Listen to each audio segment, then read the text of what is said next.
Hi, everyone. We actually all tell lies, and we begin early in our lives.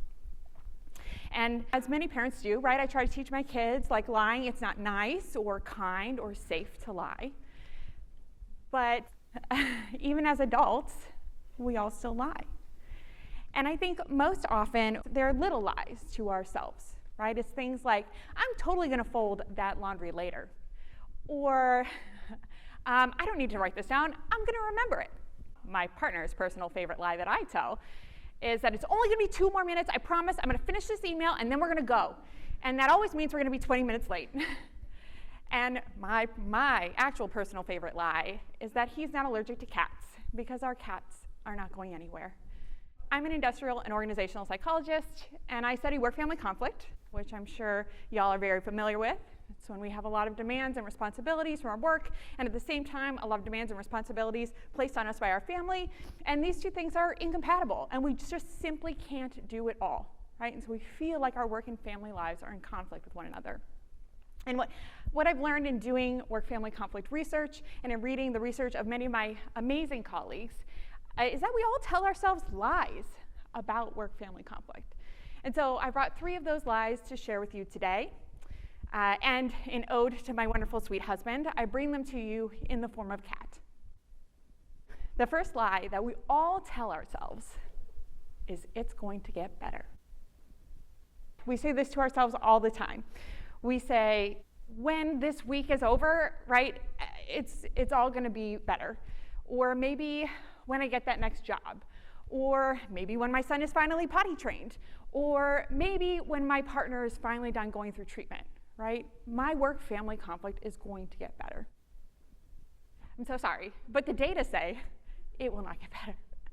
So we've got over 100 studies on work-family conflict, looking at work-family conflict over time, and what we see study after study after study is that work-family conflict is actually very stable. One study found that 75 to 80% of the amount of conflict you are feeling right now, you're going to feel that next week, next month, next year, 3 years from now, you are going to feel about the same. And you might be saying to yourself, but I vary from day to day, right? Like, I have good days and I have bad days. And you're right. Yes, you have good days and bad days. So that 75 to 80% stability goes down to only about 50%, right?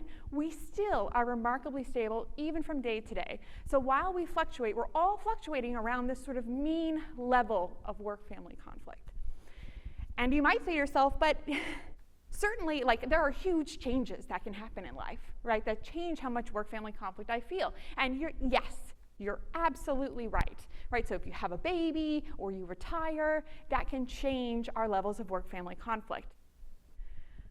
But we are adaptive, and we come back.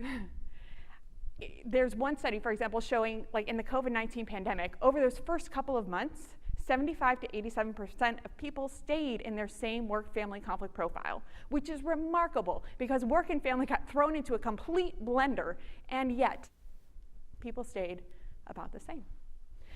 And so while we tell ourselves, maybe things will be better next week, next month, the reality is that things are probably going to actually be about the same. Now, another lie that we tell ourselves is that it's all on us. And I think this happens 2 ways. One is that we blame ourselves, and so we feel like we are responsible for not being able to handle all of our work and family responsibilities.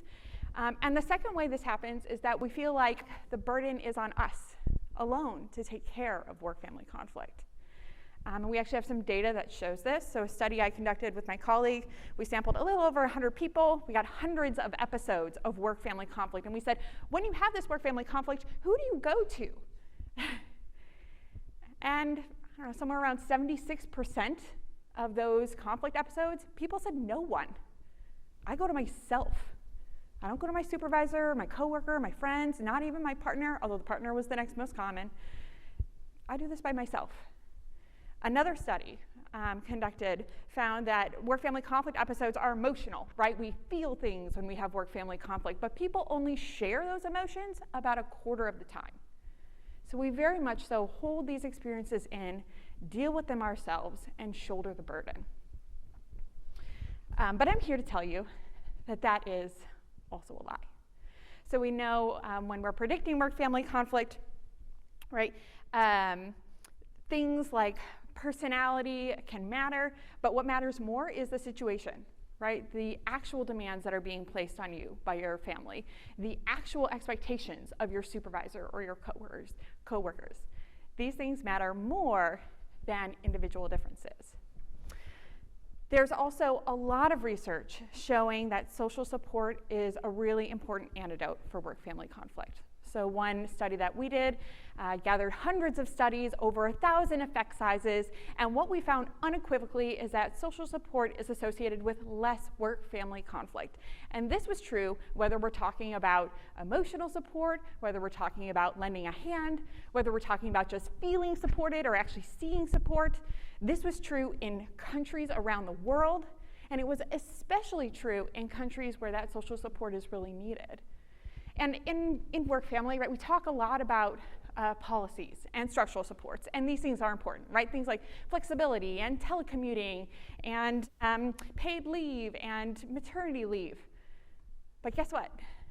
The data shows that these policies are not effective if we don't have the social support behind them, right? If you don't have the supervisor who's going to show you that policy, will help you use that policy. If you don't have the coworkers who are not going to email you while you're out on maternity leave, right? If you don't have the partner or the caregiving network at home to help you while you're out on maternity leave, adjust, right? So it is in fact not all on you.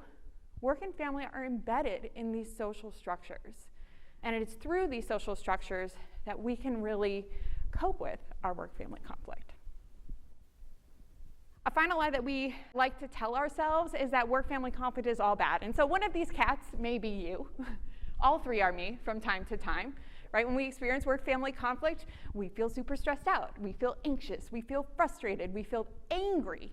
We feel sad. And often we turn those negative emotions in on ourselves, right? See lie number 2, it's all on me. So I feel guilty, right? Maybe I feel shameful. Or remorseful or inadequate, right, as a parent and as a colleague or a worker. And these feelings are all very common, right? We've got 40 plus years of data showing that this is how people tend to feel when they have work-family conflict. But there's some new research that's coming out looking at work-family conflict instances, right? The moments when we have work-family conflict that actually says something a little bit different. So for example, when I think about my work-family conflict, sometimes my work-family conflict looks like me laying on the couch with my son watching Bluey because he's home from school sick. And in that moment, while I certainly have a lot of work piling up and it's very stressful, I actually feel really content. Or work-family conflict for me might look like 5 days after giving birth, getting on a Zoom call for my student's thesis proposal defense. And in that moment, despite being very tired, having just walked from hours in the NICU, feeling joy and pride because I get to celebrate my student and her incredible accomplishments. One study that we did found that when people experience a family interference with work, in that moment, they actually get a little bit less tired and their blood pressure goes down a little bit. Right? So sometimes these moments can be laced with these positive emotions, or they might be a break, right? A little bit of a break from our work or family responsibilities to do something different. There's also some recent research showing that work-family conflict can actually be helpful for us. It can help us to understand where our boundaries are and where our values are. So one recent study my colleague and I did showed that when parents have work-family conflict, they actually plan to spend more time with their kids the following day, or do spend more time with their kids the following day, right? Because work-family conflict might tell us, hey, I really need to be spending my time elsewhere, right? This doesn't feel good. And so work-family conflict in that way can be a way to help us keep balance and to help us know where we might want to spend our time. And so when I think about these 3 lies, right, that we're constantly working towards something better, that we feel like it's all on us to get there, and that it feels really, really miserable in the meantime, this has us feeling a little bit like we are a cat chasing its own tail over and over and over again.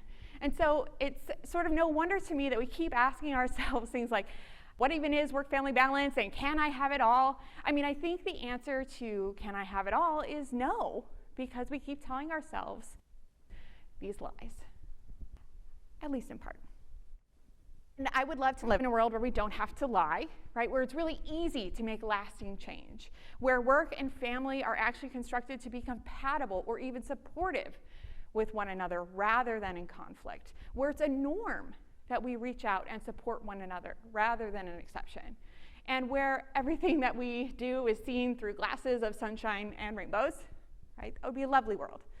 But I don't live in that world. And I think while we make strides to get there, what I would encourage you all to take away from this data is that these really are lies that we tell ourselves. And so the next time you find yourself lying, you might question that, right? Maybe I fold the laundry now because, probably not going to do it later, so I might as well just do it now. Maybe I give my sweet, sweet partner a Zyrtec because our cats are not going anywhere. Maybe the next time when I feel like my work and family life has sort of hit the fan, I remind myself that, it's a roller coaster, right? That roller coaster is probably going to come back down. I adapt. Maybe I remind myself that I'm not in this alone, right? And I can reach out to others for help, even if it's just sharing that experience or those emotions. And maybe I remind myself that these moments of conflict are actually maybe telling me something that I should be listening to, and that there's moments of joy and contentedness, even amongst all the chaos. Thank you.